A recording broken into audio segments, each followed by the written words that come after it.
This Napoleon's Endgame perhaps at important hospital. Peace is easy enough to say the word, and am I to give up all that I possess in Germany? And there's some armies, Napoleon army in the Germany, right? In October 1813, Napoleon had suffered his heaviest ever defeat at Leipzig, the Battle of the Nations. Yeah, is it true? Surviving French forces, exhausted, sick and demoralized, retreated to the River Rhine and prepared to defend France from invasion. But will they able to? But in November, the armies of the Sixth Coalition paused their advance, and Austrian Foreign Minister Metternich offered peace terms. The Frankfurt proposals would allow Napoleon to keep his throne if France returned to her so-called natural frontiers. It was the best offer Napoleon was likely to get, now that his back was to the wall, and all Europe's great powers were united against him. Even so, he did not accept the terms. He merely agreed to reopen negotiations. It's comics. To the Allies, and many in France itself, it proved that Napoleon would not listen to reason. Torture device. The war went on, and by January 1814, Napoleon's situation looked even worse. Many of his besieged garrisons in the east were starved into surrender. Surrendering. Marshal Davout, with 34,000 men in Hamburg, was now besieged. Denmark, one of France's last allies, was invaded by Bernadotte's Swedish army and made to join the coalition. French troops evacuated the Netherlands, which reasserted its independence after nearly 20 years of French control. Yeah. In Italy, Eugene's army faced a new enemy, Joachim Murat, King of Naples, now marching north with 30,000 men to honor his new alliance with the Sixth Coalition. In Paris, Napoleon responded to the crisis with a series of extreme measures. Property taxes doubled, state salaries and pensions suspended, 300,000 new conscripts called up, from a country already exhausted by 20 years of war. That's not good. He ordered the release of Pope Pius, under French house arrest for the last 5 years, to try to shore up his support in Italy. He even agreed to release Fernando, the Bourbon King of Spain, to take up his throne in exchange for peace between France and Spain, a condition that Fernando was in no position to honor. But these concessions were too little, far too late.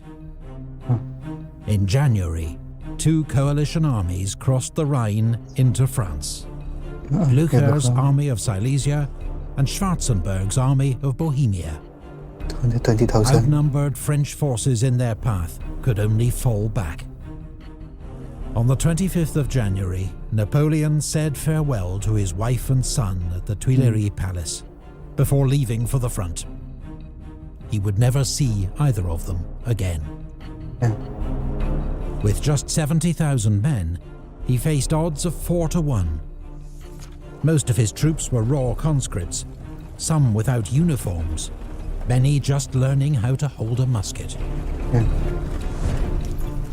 But for the first time in years, Napoleon's army was so small that he'd be able to exercise direct command over all its movements. The result would be one of the most audacious and brilliant campaigns in history.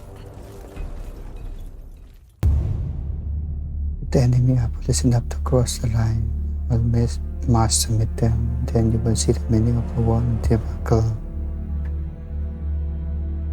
Still going to war. The battle for France would be fought east of Paris, mostly across Champagne, a flat region divided by the rivers Marne and Seine and their tributaries. In late January, fields were dusted with snow and roads quickly turned to mud.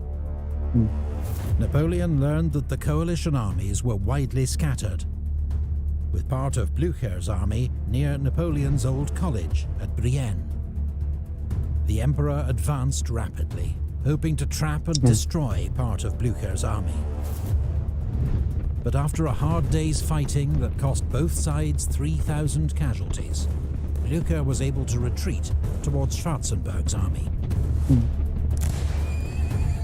That evening, Napoleon was nearly skewered by a charging Cossack, saved only by General Gorgo's good shooting. It was close. As Napoleon tried to work out the enemy's movements, Blucher, heavily reinforced by Schwarzenberg, made a surprise attack at La Rothière. Allied troops advanced through swirling snow to assault the village, defiantly held by young French conscripts. One was so inexperienced that Marshal Marmont had to personally show him how to load his musket during the battle. Training during the battle. By late afternoon, Wreder's Bavarian Corps was falling on Napoleon's flank.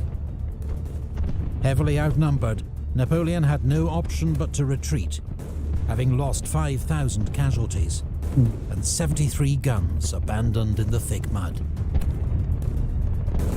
The Allies' frontal attacks meant their losses were greater, but by combining their armies, they defeated Napoleon on French soil for the first time.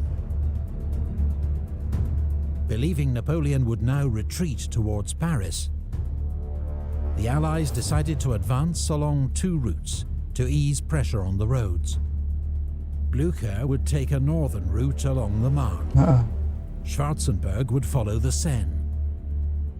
But dividing their armies again would play right into Napoleon's hands. Study has given me a great idea of this serious than any other.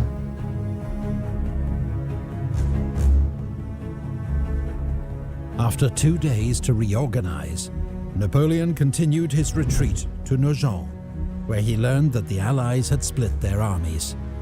Not only that, they were advancing at different speeds. The aggressive Blucher racing ahead, while the more cautious Schwarzenberg lagged behind. Leaving Oudinot and Victor to guard the Seine bridges and delay Schwarzenberg, Napoleon raced north through mud and rain with 30,000 men. The army of Silesia was strung out on the march, oblivious to the danger it was in. First, Napoleon fell on General Ossouffiev's Russian 9th Corps at Champaubert, destroying it, taking its commander and 2,000 men prisoner. The next morning, he marched on General Osten-Sacken's force near Montmiral. This was a much larger force, with 2 infantry and 1 cavalry corps, and was expecting support from York's Prussian 1st Corps. But the Prussians were late, and Sacken's troops could not withstand the French onslaught. At this desperate hour, the Emperor's elite Old Guard were no longer held back, but were often thrown into the thick of the fighting. By the end of the day, Napoleon had inflicted another 3,500 casualties, twice his own losses, and the Allies were in rapid retreat. Napoleon had ordered Marshal MacDonald to cut off the enemy's escape by seizing the Marne Bridge at Château Thierry. But York's Prussians got there first. The next day, Napoleon could only batter their rear guard as the enemy fled across the Marne, destroying the bridge behind them. Sending Marshal Mortier to rebuild the bridge and continue the pursuit, Napoleon doubled back to rejoin Marmont, who had been left to keep watch on Blucher. Napoleon attacked at Vauchamp, using General Grouchy's cavalry to outflank Blucher's army, which was soon in headlong retreat. A merciless French pursuit inflicted 6,000 Prussian and Russian casualties. Napoleon lost just 600 men. Napoleon had taken on an enemy army almost twice his size and beaten it 4 times in just 6 days. Blucher had lost an estimated 15,000 casualties in battle, and That's another crazy. 15,000 in smaller engagements as stragglers or deserters. Doesn't have For now, split. the army of Silesia had been scattered and neutralized. But in the south, Marshals Victor and Oudinot had not been able to prevent Schwarzenberg's army of Bohemia from crossing the Seine in 3 places. Austrian troops were now just 40 miles from Paris. Leaving Mortier and Marmont to keep watch on Blucher, Napoleon raced south. Schwarzenberg, alarmed by news of Blucher's defeat and of Napoleon's approach, immediately ordered a retreat. It was too late for Wittgenstein's advance guard, routed at Mormain with 2,000 casualties. Napoleon sent Victor's Second Corps to seize the bridge at Montereau, but was so infuriated by its slow progress that he sacked Victor and gave his corps to General Gérard. The next day at the Battle of Montereau, the French drove the Allied Württemberg Corps back across the river with 30% losses. According to some accounts, the Emperor sighted the French cannon himself, as he had at Lodi 18 years before. Napoleon had the Allies on the run. But how long could it last? Yeah, true. What your military position is severe with military and political prudence. Okay, France is just space to whatever 600,000 warrior. Even as fighting continued, negotiations between France and the coalition reopened at Châtillon-sur-Seine on the 5th of February. The Allied terms were now more severe. A return to France's frontiers of 1791, which meant the additional loss of Belgium, a humiliation that Napoleon refused to accept. Instead, he tried to revive the Frankfurt proposals, hoping to play for time and to split the coalition, whose war aims varied from Britain's hard line to Austria's more ambiguous position. But this hope was thwarted by British Foreign Secretary Lord Castlereagh. On the 1st of March, he persuaded the Allies to sign the Treaty of Chaumont. In it, Russia, Prussia, Austria and Great Britain agreed to keep 150,000 troops in the field and not to negotiate separately with France, while Britain added the sweetener of a £5 million subsidy to be shared among the Allies. The treaty's secret articles specified common war aims, including the future independence of the German states, Switzerland and Italy, while Spain was to be returned to the Bourbons and Holland to the House of Orange. The four powers even agreed that once they'd defeated Napoleon, they'd form a 20-year defensive alliance to maintain peace in Europe, a sign of their newfound commitment to each other. A split in the coalition had been Napoleon's last best hope for a favourable peace. That was gone. And news from across the country was bleak. French cities were surrendering to the Allies without a fight. Nancy, Dijon and Mâcon had all fallen. In the south, Wellington defeated Marshal Soult at Orthez, forcing him to fall back on Toulouse. 2 weeks later, as British troops approached the city of Bordeaux, it declared loyalty to France's Bourbon kings. The mayor himself rode out to greet the British, bearing a white cockade, the sign of Bourbon allegiance. Napoleon's hope for a nation in arms to resist the Allies had not materialized. Allied troops, particularly Cossacks, often robbed French civilians and committed some atrocities. French peasants took revenge when they could, but there was no guerrilla war to mirror what French troops had encountered in Spain or Russia. The chief desire among ordinary French people was for peace, at almost any price. Vincent scouted Napoleon and captured him, oppressed him from every side, but in sought to escape from them, might misrepresenting them to himself. Any talk of Napoleon's defeat in late February was premature. The French Emperor was driving Schwarzenberg's army of Bohemia before him, even though it was twice his size. But Schwarzenberg scrambled to safety behind the River Aube. Napoleon knew he had to land another decisive blow soon, so turned his attention back to Blucher. After an aborted attempt to join forces with Schwarzenberg, Blucher had decided to resume his advance on Paris, gathering reinforcements en route and with only Marmont and Mortier's weak corps to oppose him. Leaving Marshal MacDonald in command in the south, Napoleon set off to intercept Blucher, covering 60 miles in 3 days along terrible roads choked with mud. 60 miles. At Napoleon's approach, Blucher retreated across the Marne, burning the bridges behind him. Yeah. 24 hours later, they'd been rebuilt by French engineers, and Napoleon was poised to crush Blucher against the Aisne River, because the major crossing point at Soissons was held by a Franco-Polish garrison. But after just a day's fighting, the garrison commander at Soissons tamely surrendered, allowing Blucher to escape.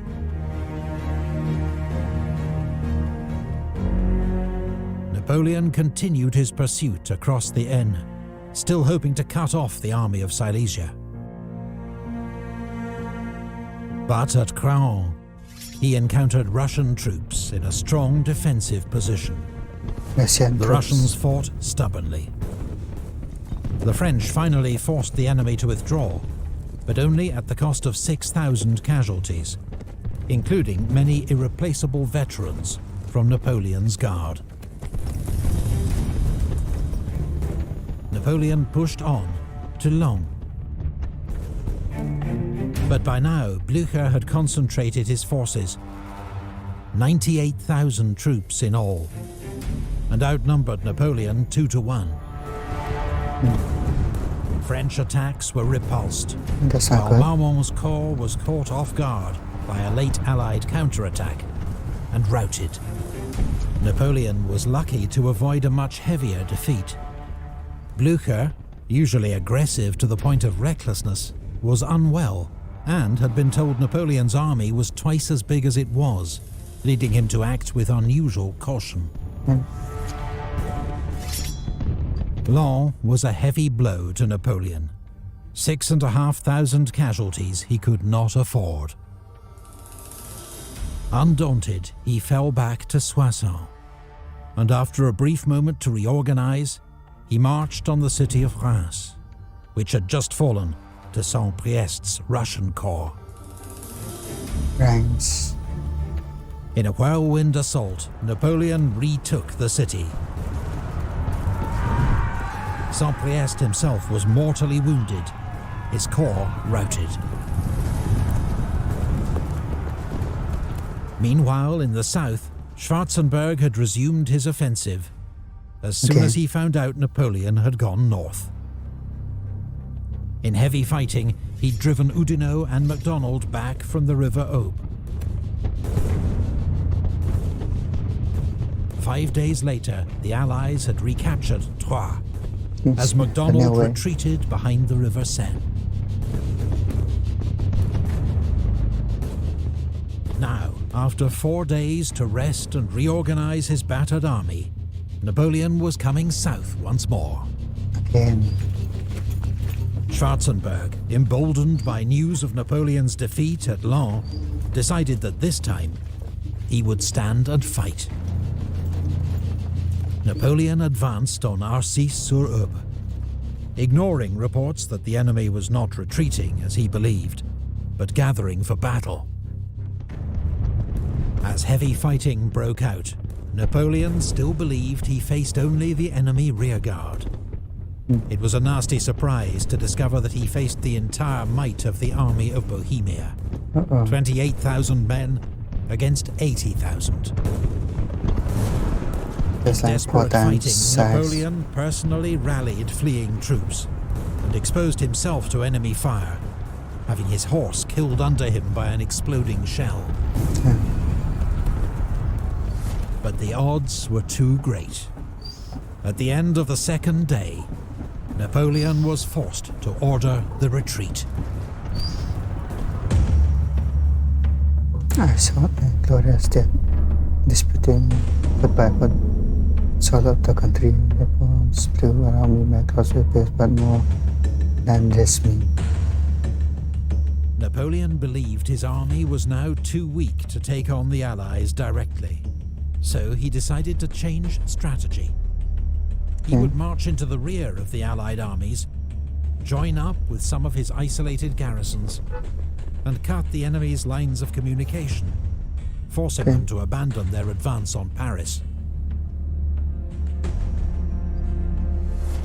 But the Allies, until now always one step behind Napoleon, had just received crucial information. Talleyrand, the most brilliant French diplomat of the age, and the most slippery. He'd served France's monarchy, the Revolution, then Napoleon, until in 1807 he fell out irrevocably with the Emperor over foreign policy. He now believed that Napoleon was dragging France into ruin and worked behind the scenes to ensure his downfall. From Paris, he wrote to the Russian Emperor Alexander at Allied headquarters, informing him that in the capital, support for Napoleon was crumbling, and the city's defenses had been completely neglected. He urged the Allies to march immediately on Paris, without allowing Napoleon to distract them. Talleyrand's information was confirmed when the Allies intercepted a report from Napoleon's chief of police, General Savary, meant for the Emperor. The treasury, arsenals, and powder stores are empty. We are completely at the end of our resources. The population is discouraged and discontented, wishing peace at any price. As Napoleon advanced on Saint-Dizier, the Allies sent General Witzengerode and 10,000 cavalry to harass his army and to screen their own movements. Then began their march on Paris. At Fère-Champenoise, they collided with Marmont and Mortier's corps, advancing to join Napoleon. An entire National Guard division, 5,000 men, was virtually wiped out as the marshals suffered a crushing defeat. Napoleon feared that the fall of Paris would be a fatal blow to his regime. His political authority and ability to wage war might not recover.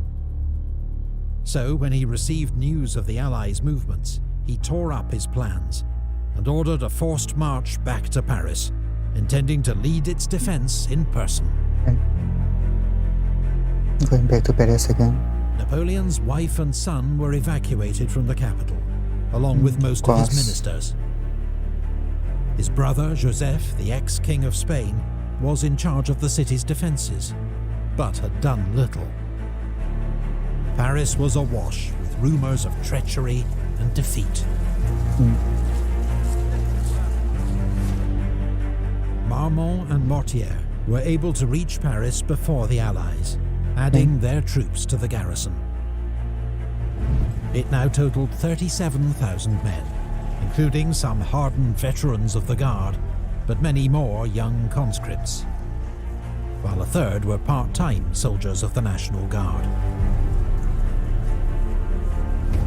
The Allies had 120,000 seasoned troops outside the city, and given the urgency of taking Paris before Napoleon could intervene, their elite guards and grenadier divisions would lead the way.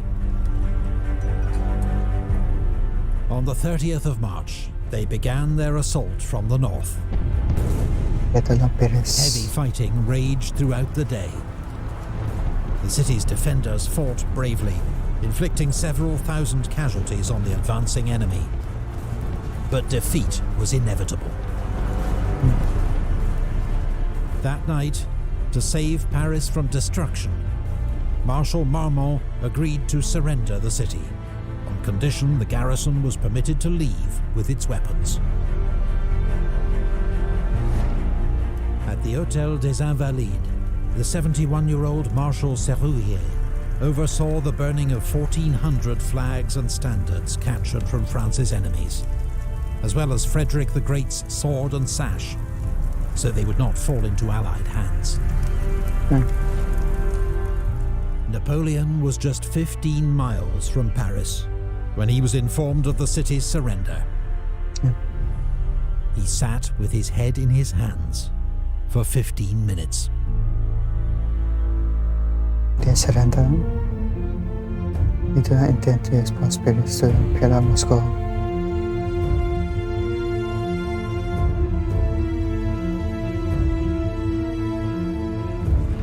On the 31st of March 1814, France's enemies marched into Paris for the first time since the 100 Years' War.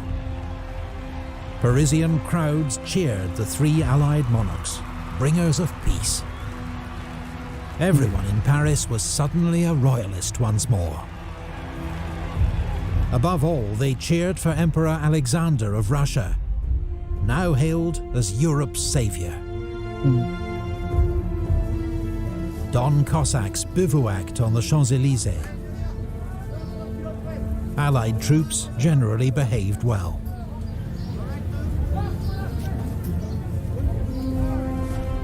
"35 miles away, Napoleon was at Fontainebleau with 36,000 men, all of them hungry and exhausted after their 100-mile forced march.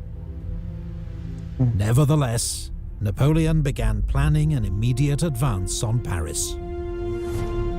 But for the first time, he faced unanimous opposition from his ministers and marshals, including Ney, MacDonald, Oudinot, and Berthier. They reminded him of his oath to act for the good of France. He accused them of disloyalty, acting only to save themselves. They told him the war was lost, and he must abdicate in favor of his son if possible. On the 4th of April, Marshal Marmont surrendered his entire corps to the coalition, which was marched over to the enemy lines against the wishes of many of its officers and men.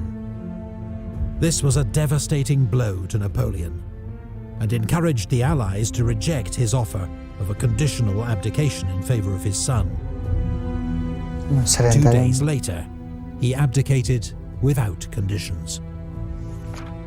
The Allied powers having proclaimed that the Emperor Napoleon is the only obstacle to the re-establishment of peace in Europe, the Emperor Napoleon, faithful to his oath, declares that he renounces for himself and his heirs the thrones of France and Italy, and that there is no personal sacrifice, including his life, that he is not ready to make in the interests of France. Napoleon's abdication was formalized by the Treaty of Fontainebleau, by which he was allowed to keep the title of emperor, become sovereign of the small island of Elba, and retain a bodyguard of 400 men.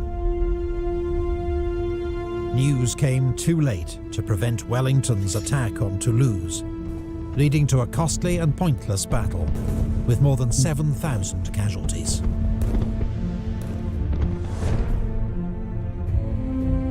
The night after his abdication, Napoleon tried to commit suicide, using the poison that had been made for him in Russia, in case of capture. But it had lost its potency, and he survived. 2 weeks later, Napoleon bade farewell to his old guard at Fontainebleau Palace, and began his journey into exile. I have never been wrong maybe in my plans, but I've never done harm in one, but it's all like a dream. I think he has done some harm. The Napoleonic Wars, which had raged on land and sea for 11 years, seemed finally at an end. The death toll is unknown, but historians estimate that 2 to 3 million lives were lost across Europe. That's Most crazy. soldiers died not in battle, but from disease. Many thousands were left maimed and disfigured. For most of this period, Napoleon was master of Europe, imposing treaties on humbled enemies, redrawing frontiers, overthrowing old regimes, and making new kings. He was the last figure in history to combine total political power with frontline military genius, in the mold of Alexander and Caesar. Yeah. But it seemed Napoleon's reign was to end in abject military defeat. However, exile on Elba did not prove to Napoleon's taste. In less than 10 months, he would return to France to fight one last great campaign Again. to reclaim his throne. Yeah. Same thing.